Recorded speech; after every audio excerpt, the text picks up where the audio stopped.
Alors bonjour et bienvenue à votre bulletin de nouvelles de la Haute-Gaspésie, une présentation de TC Média et de Télévision Haute-Gaspésie. On est en direct jeudi 17 novembre à midi. Mon nom est Dominique Fortier et j'ai à ma gauche mon collaborateur habituel, M. Frédéric Deroy. Bonjour Frédéric. Bonjour Dominique. Et de la grande visite aujourd'hui, M. le préfet de la Haute-Gaspésie, M. Alain Cormier. Merci beaucoup Bonjour, de votre Alain. invitation. Bonjour. C'est un plaisir. Et comme on a de la visite rare, ben, on va vous garder tout au long de l'émission. Donc, sentez-vous à l'aise si vous voulez commenter certains dossiers pendant notre lecture des nouvelles. Libre à vous. D'accord, merci beaucoup. Et sur ce, mon cher Frédéric, vous savez que dernièrement, c'était la présentation des états financiers dans les différentes municipalités de la Haute-Gaspésie. Et c'est un peu le moment de savoir qu'est-ce qu'il y a au menu pour l'année qui s'en vient. Alors, on a appris que pour la ville de Cap-Chat, la halte municipale subirait une cure de rajeunissement en 2017. On parle de rénover les infrastructures au niveau de la cantine, au niveau des salles de bain. On veut aussi installer une petite salle d'exposition pour raconter un petit peu l'histoire de la pêche et de ce qui se passait au quai de Cap-Chat. On parle aussi qu'il y avait de la rénovation de bateaux qui se faisait. Alors, on veut remettre ça à l'ordre du jour. On veut remettre ça au goût du jour pour 2017. C'est un des projets. Et l'autre projet serait l'aréna de Cap-Chat, refaire le système de réfrigération de la glace et également rénover la salle au deuxième étage qui sert notamment pour le bingo. Mais là, on pourrait l'aménager pour avoir toutes sortes d'activités, soit des pièces de théâtre ou bien des ateliers, des cours de toutes sortes. Donc, c'est ce qui est au menu pour 2017. Une bonne idée, selon toi, Frédéric? Oui, ben, des beaux projets. Est-ce qu'on parle aussi par rapport aux assainissements des eaux? C'est un dossier qu'on a depuis longtemps sur la table. Est-ce qu'il y a des détails là-dessus? Ben, on parle qu'on continue avec les démarches auprès du gouvernement. On sait que la dette limite demeure en 2020. Donc, effectivement, oui, c'est à l'ordre du jour, mais petit train va Le loin. dossier chemine. Mais Le pour la dossier. halte routière, très bonne nouvelle parce qu'à Captcha, c'est un des beaux endroits, a toujours été un beau point stratégique aussi pour les touristes. Et Captcha a été dans les premiers à avoir des modules pour adultes, hein, pour faire de l'exercice Oui. pour les adultes à Captcha. Donc, c'est bien, Captcha innove pour sa population. Alors, bravo. Et M. Cormier, on parle des infrastructures de loisirs et de sport, autant à Saint-Anne-des-Monts qu'à Captcha. J'imagine que c'est important pour d'un préfet de voir que ça bouge dans les deux villes principales au niveau de ces infrastructures-là. Oui, c'est très important d'avoir une offre au niveau des loisirs, culture et sport dans toutes les municipalités, je dirais, du territoire. Puis vous faites allusion au projet d'amélioration de la halte routière de Captcha. J'ai pu voir les plans là, qui m'ont été présentés par le maire, M. Landry, puis on aurait vraiment là, un projet wow. On parle d'un projet là, qui atteint les 600 000 $. C'est un projet qui est majeur. Puis, comme vous le dites si bien, Frédéric, là, c'est un des endroits qui est très prisé par les touristes. L'été, il y a beaucoup de gens qui arrêtent là pour prendre une marche, regarder la nature, Il y a pour beaucoup manger, pour d'espace aussi échanger. pour Ouais. s'arrêter. Ouais. Il y a beaucoup d'espace, puis il y a des beaux projets qui s'en viennent parce que vous savez que l'année prochaine, c'est le 75e anniversaire de la bataille du Saint-Laurent. Et on pense aussi aménager là, une portion vraiment spéciale où il y aurait des présentoirs qui présenteraient un peu la bataille, ce qui s'est passé, parce que ça s'est fait là, tout juste en face de l'église de Captcha, au large. Là, il y a des bateaux là, qui ont été torpillés, puis il y a même eu des opérations de sauvetage. Là. Il y a des gens qui ont survécu à ces attaques-là, puis il y a les gens de Captcha qui ont pris en charge les blessés, les survivants. Donc, c'est vraiment quelque chose d'extraordinaire. Donc, il y a un groupe là, qui est sur place puis qui travaille très fort pour justement mettre en valeur cette partie de l'histoire de la Haute-Gaspésie. Donc, une riche histoire à raconter. Ouais. Oui. Ouais. Et on passe à une autre nouvelle parlant d'histoire. Je ne sais pas si vous êtes familier avec le mont Arthur Allen qui se retrouve dans le parc national de la Gaspésie. Eh bien, on apprenait que depuis le 6 octobre dernier, le mont Arthur Allen portera maintenant le nom de John Alpheus Allen. Et la raison est bien simple, c'est qu'on aurait à l'époque octroyé le nom d'Arthur Allen par erreur. Parce qu'Arthur Allen était un botaniste américain, mais John Allen est bel et bien le chercheur américain qui est venu faire des recherches à deux occasions dans les Chic-Chocs. Donc, on aurait attribué le mauvais nom. Donc, Steve Landry, l'auteur d'ici qu'on connaît, qui a sorti deux livres, dont un sur le parc national, pendant ses recherches, s'est rendu compte qu'on faisait probablement référence au mauvais Monsieur Allen. Il y a eu une demande qui a été faite à la Commission de toponymie du Québec. Ça a été accepté. Donc, à partir de maintenant, le mont Arthur Allen, comme on peut voir à l'écran, deviendra le mont John Alpheus Allen. Des commentaires là-dessus? On corrige une erreur historique. C'est ça. On remet les bonnes personnes aux bons endroits. On a reçu également la communication au niveau de la MRC. Puis nous, ce qu'on s'est dit, normal de rendre hommage à celui qui a connu un impact là, pour ce montagne-là du parc de la Gaspésie. Effectivement, et un coup de chapeau à Steve Landry d'avoir justement fait cette découverte. Oui, pour les recherches, oui, bravo. On passe dans un autre registre, quelque chose qui pourrait te toucher, Frédéric. On a tous déjà entendu parler de Telaide Québec, Telaide Montréal, Telaide Outaouais. Eh bien, Telaide Québec a décidé d'étendre ses tentacules ici en Gaspésie, au Bas-Saint-Laurent. Donc, tout le territoire bas-laurentien, gaspésien et peut-être même les îles de la Madeleine seront couverts par le numéro de téléphone 1-877-700-2433.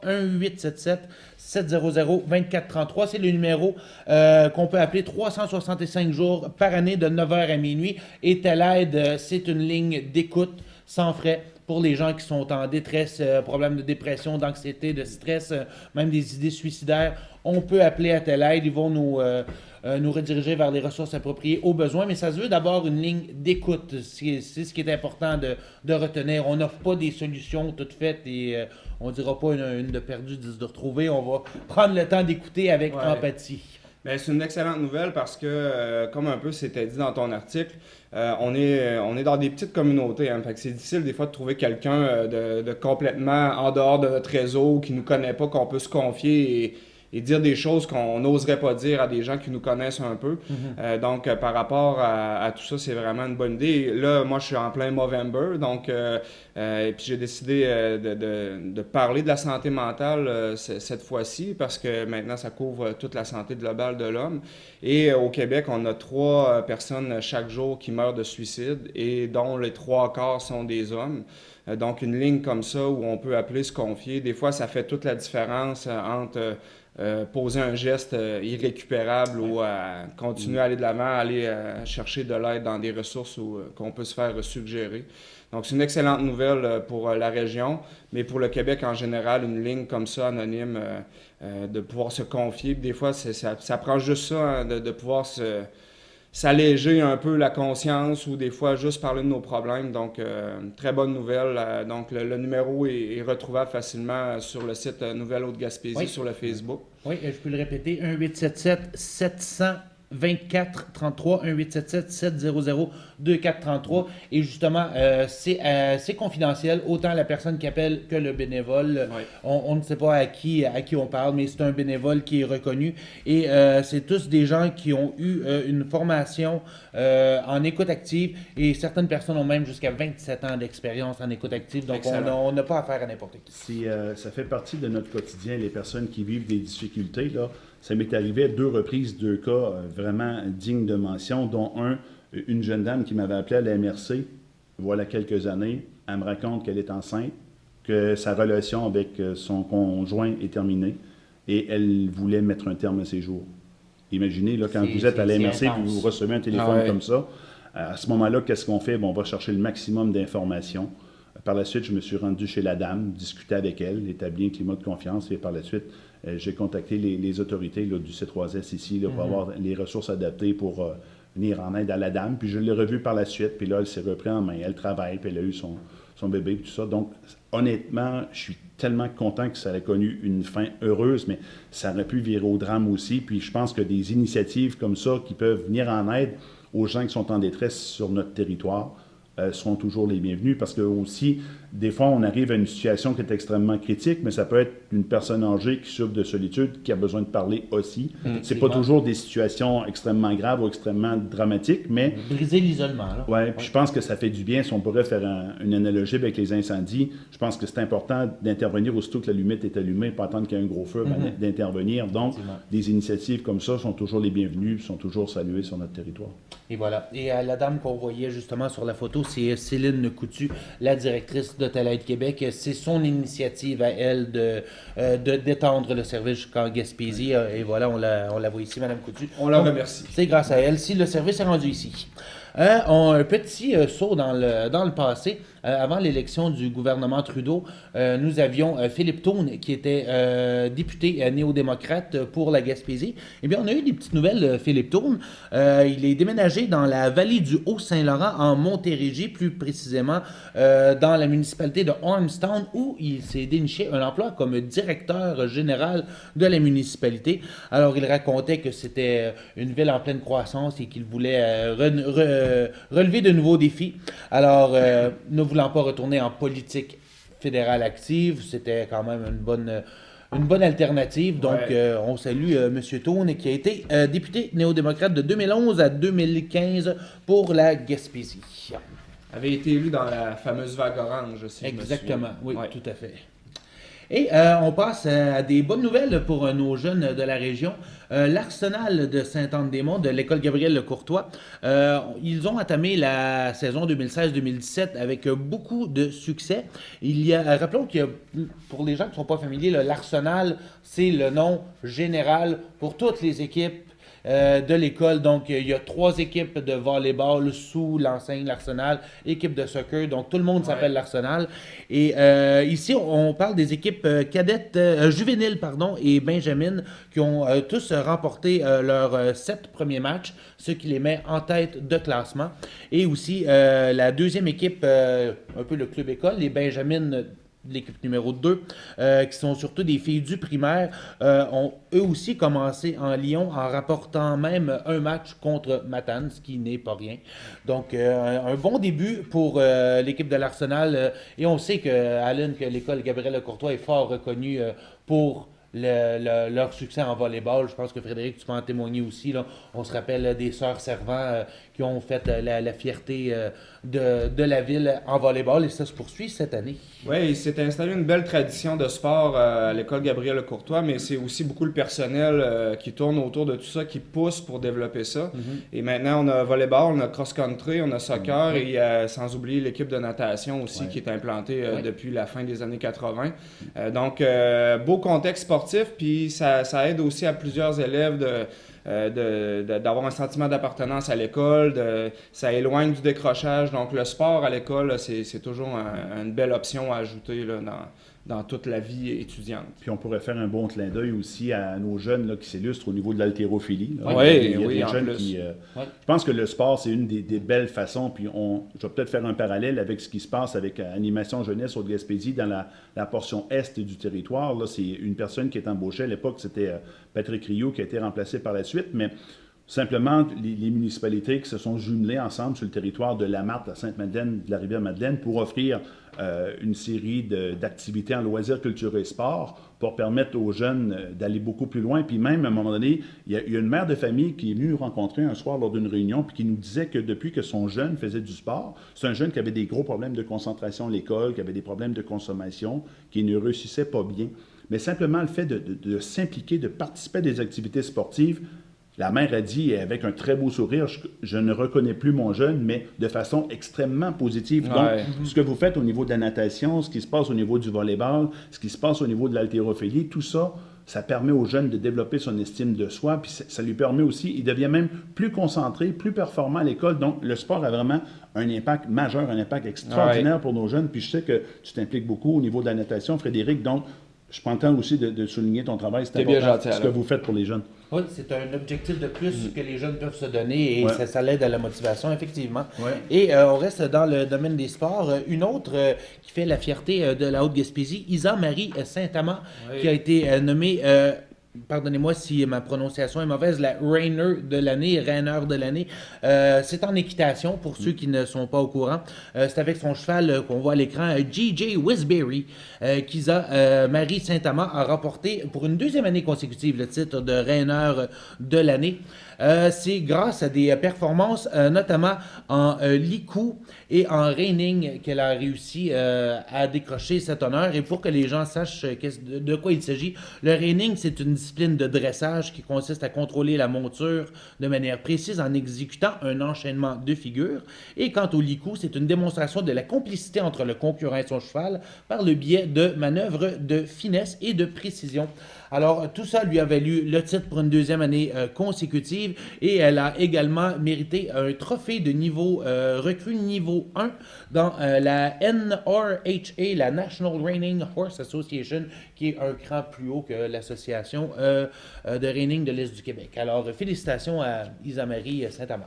Oui, plusieurs jeunes dans plusieurs sports qui rendent la région très fière et on dirait là, depuis une dizaine d'années maximum, là, on a un regain là, de plusieurs jeunes ou de plusieurs équipes qui se démarquent vraiment là, à l'extérieur et c'est encourageant puis c'est bien parce que on parlait de volleyball tantôt, les plus jeunes qui commencent, ils ont commencé parce qu'ils ont vu les plus grandes réussir dans leur sport. Alors on voit à l'intérieur entre les jeunes, il y a des modèles, c'est vraiment inspirant de les voir aller. Et on n'oublie jamais tous les coachs, les entraîneurs en dessous de ça qui donnent beaucoup de temps bénévolement pour entraîner ces jeunes-là. Donc, c'est une fierté pour la région. Oui, effectivement. Et là-dessus, on s'arrête quelques instants, on prend une courte pause et on vous revient avec d'autres nouvelles et on va jaser plus en profondeur avec notre invité, Aline Cormier.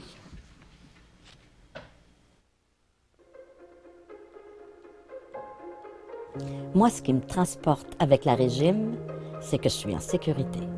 Chauffeur, à la maison.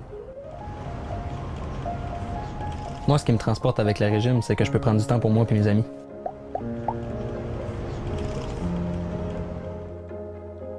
Moi, ce qui me transporte avec la régime, c'est que j'économise.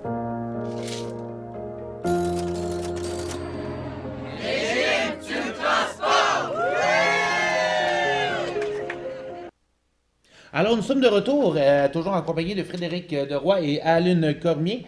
On passe brièvement deux dernières nouvelles. Pour ceux qui ont sorti dehors hier, ils ont eu droit à toute une surprise parce que la mer a fait des siennes et c'était d'ailleurs très inquiétant. Notre collègue Roger Roy était sur place et on voit que le niveau de la mer était quand même relativement haut. Près de la cantine Cartier, c'était quand même assez élevé les vagues et aussi on voit là... tout près du pont, là, c'était très limite à Exploramer au quai aussi. Là. C'était épeurant pour les gens qui étaient sur place. Donc, heureusement, on ne déplore pas de dégâts majeurs, mais une bonne frousse, on n'aime pas ça quand ça vient trop proche. On garde en tête, il y a quelques années, au mois de janvier, ça avait débordé royalement et je me souviens, le manoir sur mer là, avait été inondé. Donc, effectivement. La mer, c'est la nature est pas mal plus forte que nous autres. Hein? Et voilà, on s'en est bien sorti, heureusement. Et on termine nos nouvelles de cette semaine avec une exposition de photographie des anciens élèves de l'école L'Escabelle qui pratiquent aujourd'hui leur métier. C'est une initiative mise sur pied par les enseignants Jérôme Landry et Marie-Ève Godbout. Jérôme Landry, qu'on connaît aussi pour ses talents de photographe, également propriétaire du Valmont. Alors, on a photographié des gens qui sont passés à L'Escabelle qui aujourd'hui pratiquent leur métier. On pense d'ailleurs à Mme Isabelle Landry qui est pharmacienne à Capcha, à André Saint-Pierre, qui est mécanicien aussi à Capcha, Patrice Michaud, Christian Landry, qui est biologiste-chercheur. Alors, tous des gens inspirants et on va mettre cette exposition-là sur les murs de l'école L'Escabelle pour inspirer les jeunes. Moi, je pense là, qu'on parlait tout à l'heure d'importance d'avoir des modèles dans le domaine du sport ou de la culture ou autre, mais là, on a des modèles dans différents secteurs. Puis je trouve l'idée, moi, vraiment géniale. Puis je me demande même si on ne devrait pas l'exporter aux autres écoles du territoire, à savoir à Capcha. Oui, bien sûr, c'est déjà en place, mais peut-être à Saint-Anne-des-Monts, à Mont-Louis, parce qu'on a vraiment des gens qui se distinguent. Puis peut-être le jeune, à un moment donné, le matin, il se lève, s'en va à son cours, puis là, à un moment donné, il voit une photo, il dit « Wow! » Quel élément, tu sais, moi je pense que c'est un élément de motivation qui est tout à fait exceptionnel parce que le jeune va se dire, ben, si lui ou elle l'a fait, pourquoi moi je ne suis pas capable de faire la même chose? Et le jeune, ça va le motiver de se dire des fois que même si on est en Haute-Gaspésie, on est dans un milieu un peu plus petit avec un peu moins de population, ben, c'est pas un frein à réussir. Vous parlez tout à l'heure de Christian Landry là, qui s'illustre maintenant, un jeune de Capcha qui a étudié à l'université Harvard. Oui. Ça, déjà, rien de moins. Déjà, c'était wow. Et par la suite, là, qui s'illustre comme ça un peu partout dans le monde de par ses travaux de recherche. Il est souvent prisé, il reçoit souvent des récompenses, mais c'est un jeune qui a grandi à Capcha, ou même pour les gens qui aiment la musique, quand on pense à Patrice Michaud. Oui, Patrice tout à fait. Michaud, maintenant, qui est devenu une vedette tout à fait extraordinaire, qui représente toujours. Moi, quand je le rencontre, je l'appelle souvent mon fidèle ambassadeur de la Haute-Gaspésie, parce qu'il parle toujours de la Gaspésie puis de la Haute-Gaspésie. Ah ouais, ils n'ont pas oublié leurs racines. Effectivement, oui. Et d'autres talents de Capcha, on pense à Steve Marin, un petit peu moins connu, mais qui travaille beaucoup dans l'ombre comme réalisateur d'albums, mais il a aussi sorti quelques albums lui-même. Steve Marin, un autre petit gars de Capcha qui s'est illustré. Et sur ça, mon cher Alan, tu nous apprenais la semaine dernière que tu vas solliciter un prochain mandat à la préfecture. Ouais. Donc, j'imagine que l'heure est un peu au bilan. Où en sommes-nous avec les projets qui te tenaient à cœur et qui ont abouti et ceux qui restent à venir? C'est toujours la question qu'on se pose quand arrive le moment des campagnes électorales, à savoir comment on va choisir notre maire, comment on va choisir notre préfet, comment on va choisir notre conseiller municipal, à savoir, est-ce que j'en ai eu pour mon argent? Est-ce que j'ai un bon rapport qualité-prix? Est-ce que le bilan est exceptionnel? Si tu me donnes quelques minutes, je pourrais peut-être te faire un bilan. Oui, bien sûr. Et à la base, ce que je dois dire qui est extrêmement important, on parle d'un bilan du préfet des 8 dernières années ou des 7 dernières années, soit, mais c'est important de noter que le travail n'a pas été fait par une seule personne. À la table du Conseil des maires, il y a 8 élus, plus le préfet et le directeur général Sébastien Lévesque. Donc, on parle de 10 personnes. Il y a également une équipe très solide qui est en place au niveau du CLD de la Haute-Gaspésie, dirigée par Maryse Letourneau. Donc, oui, le bilan est exceptionnel. Oui, on est content.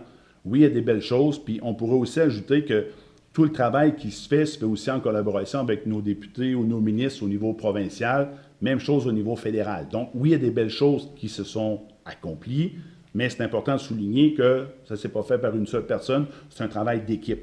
Donc, parmi les choses qu'on tient à souligner, là, d'abord, quand je suis arrivé en poste, dès le départ, c'est peut-être une semaine ou deux après que j'étais en poste, le dossier de l'obstétrique à Saint-Anne-des-Monts, un dossier qui était majeur, mais j'étais content qu'un mois après l'élection, il y avait déjà une rencontre qui était prévue avec le ministre de la Santé, M. Bolduc, à l'époque. Oui. Donc, on a travaillé extrêmement fort avec les autorités ici à l'hôpital de Saint-Anne-des-Monts. Il y a une dame qui s'appelle Erika Gagné qui travaille au recrutement de médecins qui a été d'une aide exceptionnelle. On a tenu plusieurs rencontres, plusieurs comités pour faire le recrutement de médecins. Après ça, le projet d'orbite illuminée à Capcha. Oui. Un projet qui commençait tranquillement. Mais là, ce qu'on apprend aux dernières nouvelles, c'est qu'on en serait bientôt arrivé au but ultime d'entrer dans une phase production. Oui. Et rentabilité. Ça, au moment où on se parle, on a commencé la production. Ouais. Il reste à maximiser la production au niveau commercial. Là. Exactement. Donc, faire de l'argent, générer des Et revenus. voilà. Donc, on en est rendu là. Déploiement du service Internet haute vitesse, téléphonie cellulaire, ça s'est fait sur l'ensemble du territoire. Même que les gens de Cap-16 ont accès au service Internet avec navigue.com. Donc, ça, c'est un dossier sur lequel j'ai travaillé. Construction d'un nouveau quai à Tourelle. Oui. Le quai C'est est neuf réglé. à Tourelle Ouais. complètement. Il y a des travaux qui se font à Saint-Anne-des-Monts. Et ça, c'est un peu bizarre. Hein? Le dossier du quai de Saint-Anne-des-Monts, il s'est vraiment mis en branle quand le premier ministre du Canada de l'époque, Stephen Harper, est venu à Saint-Anne-des-Monts. Mme Pelletier et Martin Richard avaient fait état de la situation du dossier, de l'importance du quai de Saint-Anne-des-Monts. Il y a des lettres, il y a des correspondances qui ont été établies. Et c'est à partir de ce moment-là que le dossier a cheminé.